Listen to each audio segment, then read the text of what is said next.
بحیرہ روم کی نیلگوں لہروں کے کنارے ایک ایسا شہر کھڑا تھا جو صرف تجارت کا مرکز نہیں بلکہ یورپ کے لیے ایک مستقل خوف کی علامت بن چکا تھا۔ یہ ہے مہدیہ، شمالی افریقہ کے ایک طاقتور ساحلی شہر جہاں سے مسلم بحری طاقت پورے بحیرہ روم میں اپنا اثر قائم کیے ہوئے تھی۔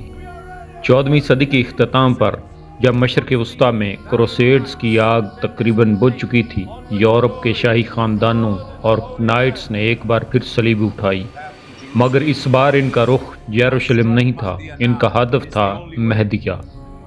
سن 1390 میں فرانس کے طاقتور noble Louis duke of Bourbon کی قیادت میں ایک عظیم بحری بیڑا شمالی افریقہ کی جانب روانہ ہوا۔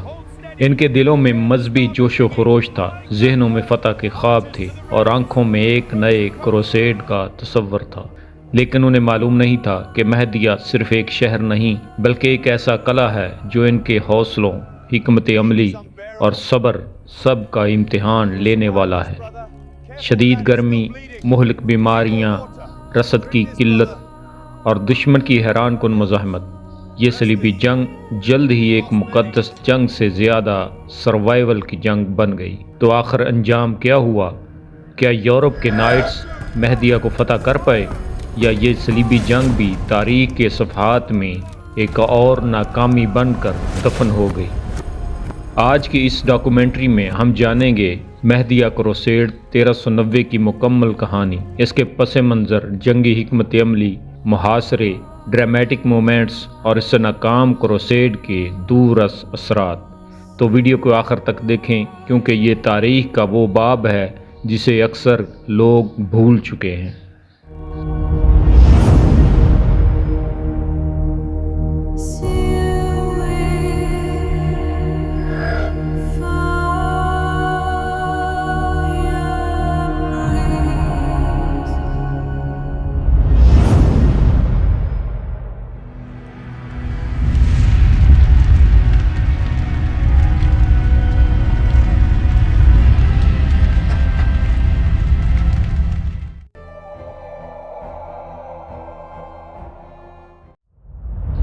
باربری صلیبی جنگ، جسے مہدیہ صلیبی جنگ بھی کہا جاتا ہے، 1390 میں ایک فرانکو جینویز فوجی مہم تھی جس نے شمالی افریقہ میں مہدیہ کی بندرگاہ پر حملہ کیا، لیکن تقریباً 9 ہفتوں کے محاصرے کے بعد ترک کر دیا گیا۔ صلیبی جنگ کا آغاز شمالی افریقی ساحل کے بربری سمندری حملہ آوروں کی سمندری سرگرمیوں کے لیے ایک عیسائی رد عمل کے طور پر ہوا۔ کئی سالوں سے مسلم بحری ناکہ بندیوں نے مغربی جہاز رانی، خاص طور پر اطالوی بحری جمہوریہ کی تجارت میں ایک بڑا خلل ڈالا تھا۔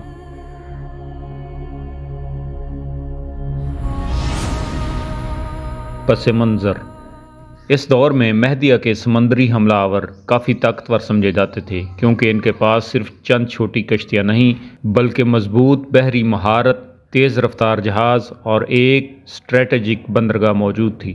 مہدیہ کی جغرافیائی حیثیت ایسی تھی کہ وہاں سے بحیرہ روم کے اہم تجارتی راستوں تک آسان رسائی حاصل تھی، اس لیے حملہ آور اچانک حملے کر کے تجارتی جہازوں کو روکتے، ان کا سامان لوٹ لیتے اور عملے یا مسافروں کو قیدی بنا لیتے تھے۔ ان حملہ آوروں کی وجہ سے یورپ اور خاص طور پر جینوا، وینس اور دیگر میڈیٹرینین تاجروں کو کافی مشکلات کا سامنا تھا۔ ان کے حملوں سے قیمتی اشیاء جیسے مسالے، کپڑا، دھاتیں اور دیگر تجارتی سامان جو بھی ہاتھ آتا ضبط کر لیا جاتا تھا۔ ان کا خوف پورے بحیرہ روم میں چھایا ہوا تھا۔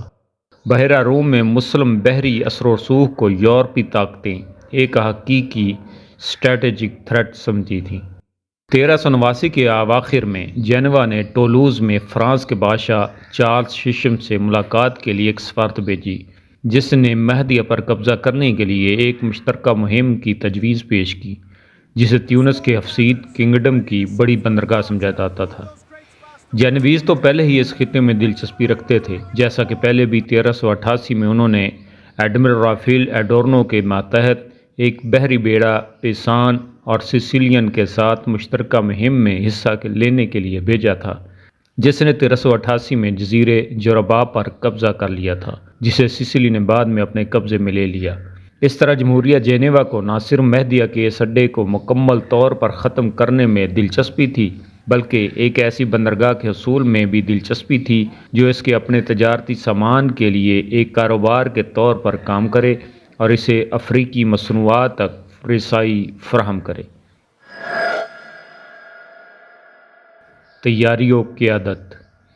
ٹولوس میٹنگ میں جینویز کے سفیروں نے ایک صلیبی فوج کے لیے بحری نقل و حمل اور انتظامات فراہم کرنے کی تجویز پیش کی، جس کی قیادت شاہی خون کے فرانسیسی شہزادے نے کی۔ انہوں نے مجوزہ مہم کے دورانیے کے لیے کراس بومین اور ہتھیاروں سے لیس افراد کی ایک فورس کے لیے تعاون اور ادائیگی کی بھی پیشکش کی۔ جینویز کے منصوبوں کو فرانسیسی دربار میں کچھ لوگوں نے جوش و خروش سے قبول کیا، خاص طور پر لوئس ڈیوک آف بوربن جو بادشاہ کے چچا تھے، جنہوں نے صلیبی جنگ کی کمان مانگی۔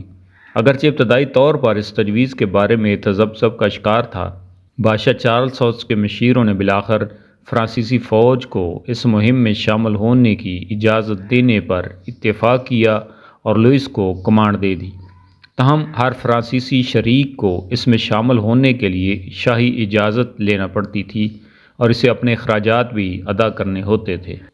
جینوا نے 28 بحری جہاز بما سامان، 12,000 تیر انداز اور 8,000 پیدل سپاہی فراہم کرنے پر اتفاق کیا، جبکہ سپاہیوں کی فراہمی فرانس کے حوالے تھی۔ ممکن ہے کہ کچھ دوسرے بحری جہاز بھی خود صلیبیوں نے کرائے پر لیے ہوں گے۔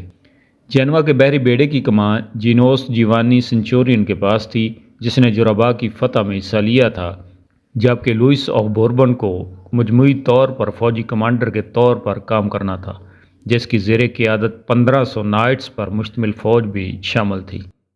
فوج کے لیے جمع ہونے کا وقت اصل میں جون 1390 کے آخر میں جینوا میں طے کیا گیا تھا، لیکن رسد کی فراہمی میں مشکلات کی وجہ سے اسے مارسلز میں 1 جولائی میں تبدیل کر دیا گیا۔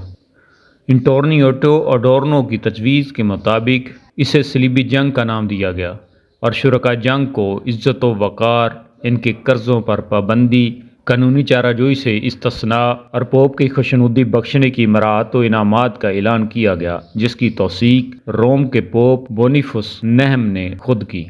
100 سالہ جنگ کے تجربہ کار لوئس آف بوربن کی ایک نائٹ کے طور پر بہت شہرت تھی۔ اس نے اس کروسیڈ کی اپیل کی اور پورے فرانس سے بھرتی شروع کی۔ بھرتی ہونے والوں میں فلپ آف آرٹوس، فرانس کے کانسٹیبل، فرانس کے ایڈمرل جان ڈی وین اور قابل ذکر شورویروں جیسے انگورینٹ افتم، لارڈ آف کوسے اور جیورے ڈی کورنی ڈا ینگر، جن کے والد ایک مشہور صلیبی رہ چکے تھے اور ایک مقالے کے مصنف تھے، شامل تھے۔ اس صلیبی جنگ کی منظوری نہ صرف فرینچ پوپ کلیمنٹ ہفتم نے کی، بلکہ ان کے حریف رومن پوپ بونیفس سے بھی حاصل کی گئی۔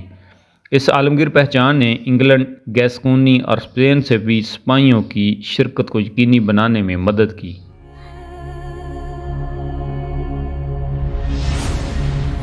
روانگی اور محاصرہ۔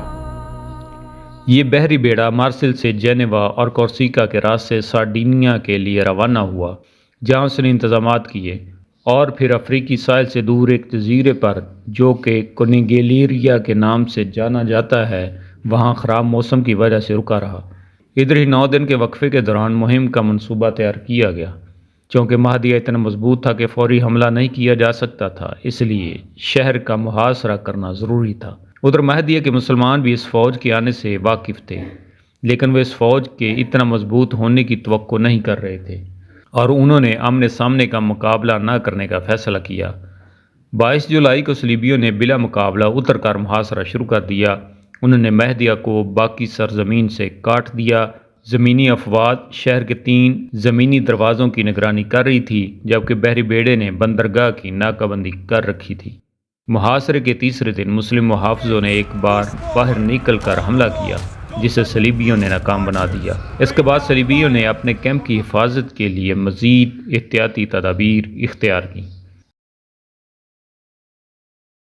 اگلے چند ہفتوں کے دوران متعدد بڑی حد تک غیر نتیجہ خیز جھڑپیں ہوئیں، جنہوں نے صلیبیوں کو جوش اور جوہر دکھانے کے کئی مواقع فراہم کیے۔ تقریباً 7 ہفتوں کے بعد صلیبیوں نے خشکی اور سمندر دونوں جگہوں سے اکٹھے محاصرہ مشینوں سے دیواروں پر حملہ کرنے کی بھرپور کوششیں کی۔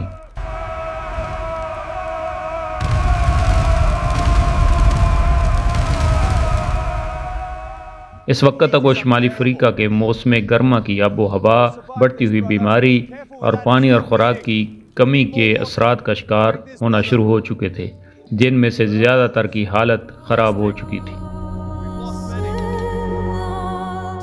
جبکہ تیونس کی امداد کے لیے بوگی اور تلمسان کے سلطانوں کی طرف سے امدادی فوجیں جمع ہونے کی اطلاعات بھی آ رہی تھیں، جینویز نے محاصرہ مزید سخت کرنے کے لیے بحث شروع کی اور صلیبی کیمپ نے محاصرے میں مزید سختی کر دی گئی، لیکن شہر پر قبضہ کے کوئی آثار نظر نہیں آ رہے تھے۔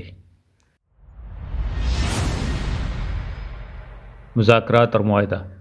مہدیہ کے اندر عیسائی تاجروں کے ذریعے رابطوں کے بعد مذاکرات کا آغاز ہوا۔ اگرچہ لوئس آف بوربن محاصرہ ترک کرنے پر آمادہ نہیں تھا، لیکن جینویز نے اب واضح طور پر مہدیہ کو لینے کی امید ترک کر دی تھی، اور وہ اس منصوبے پر مزید وسائل ضائع کرنے کو تیار نہیں تھے۔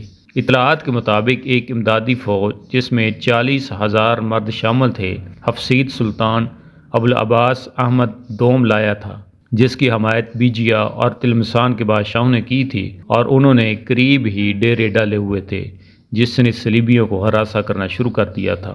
صلیبیوں کو اپنے کیمپ کے گرد ایک دیوار بنا کر اپنے مرکز کو محفوظ بنانا پڑا تھا۔ بربرز نے ایک مذاکراتی پارٹی بھیجی جن میں پوچھا گیا کہ فرانسیسی ان پر حملہ کرنا کیوں چاہتے ہیں، جبکہ انہوں نے صرف جینویز کو پریشان کیا تھا، جو پڑوسیوں کے درمیان ایک فطری معاملہ تھا۔ جواب میں انہیں بتایا گیا کہ وہ کافر تھے جنہوں نے خدا کے بیٹے جسے یسوع مسیح کہا جاتا ہے مصلوب کیا اور مار ڈالا۔ بربر ہنستے ہوئے کہنے لگے کہ یہ تو یہودی نہیں تھے جنہوں نے ایسا کیا تھا۔ 4 دن کی بات چیت کے بعد صلیبی محاصرے سے دستبردار ہونے پر راضی ہو گئے۔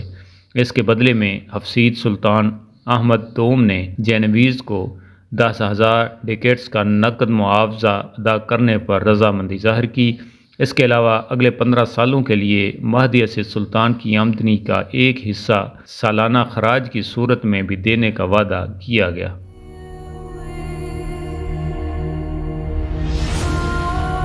صلیبیوں کی واپسی اور ضمنی فتوحات۔ لڑائی اور بیماری کی وجہ سے صلیبی اموات میں 274 نائٹس اور اسکوائرز شامل تھے۔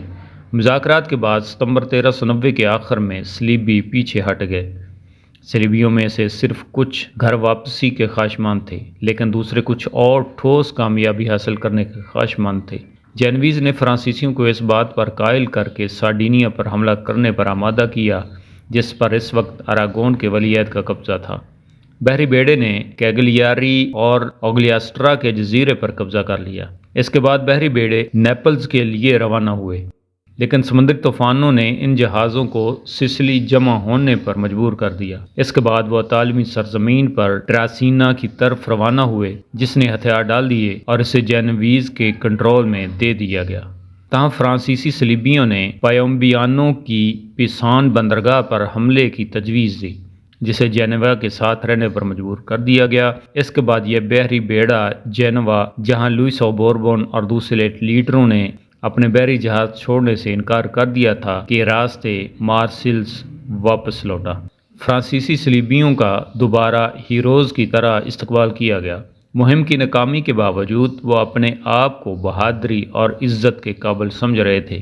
اس صلیبی جنگ نے فرانسیسی صلیبیوں کے جوش و جذبے کو بحال کیا، جس نے 1396 کی نیکوپولس صلیبی جنگ کے لیے زبردست کردار ادا کیا۔ مہدیہ صلیبی جنگ کا محدود مقصد کسی بھی طرح غیر حقیقی نہیں تھا۔ اس سے پہلے 1087 اور 1148 میں 2 بار اس بندرگاہ پر عیسائیوں نے قبضہ کیا تھا۔ 1390 کے اس واقعے میں صلیبیوں نے کئی ہفتوں کی بے معنی لڑائی میں قیمتی وقت اور سامان ضائع کیا، جبکہ ان کے دشمن دوبارہ منظم ہو گئے۔